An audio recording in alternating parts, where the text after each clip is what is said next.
Look दंचील एक बाब 3 एत पढ़ो। लूक दंचील एक बाब 3 एत पढ़िए। उत्ते की लिखिया? लूक दंचील एक बाब 3 एत।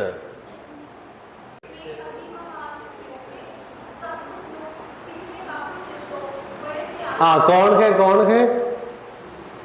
थियोफिलस। उत्ते भी लिखिया थियोफिलस। सो ये थियोफिलस कौन है? सब तो पहला असी देखना ये थियोफिलस कौन है? थोड़ा लोग कहता है वो एक प्रोमिनेंट व्यक्ति सी, मतलब थोड़ा फेमस प्रसिद्ध व्यक्ति सी, उसनु संत लूका ये लिखता है। पर ग्रीक भाषा विच जदों असी सीखता है, थियो मतलब गॉड, मतलब खुदा, फिलोस मतलब लव, मतलब ये शब्द का मतलब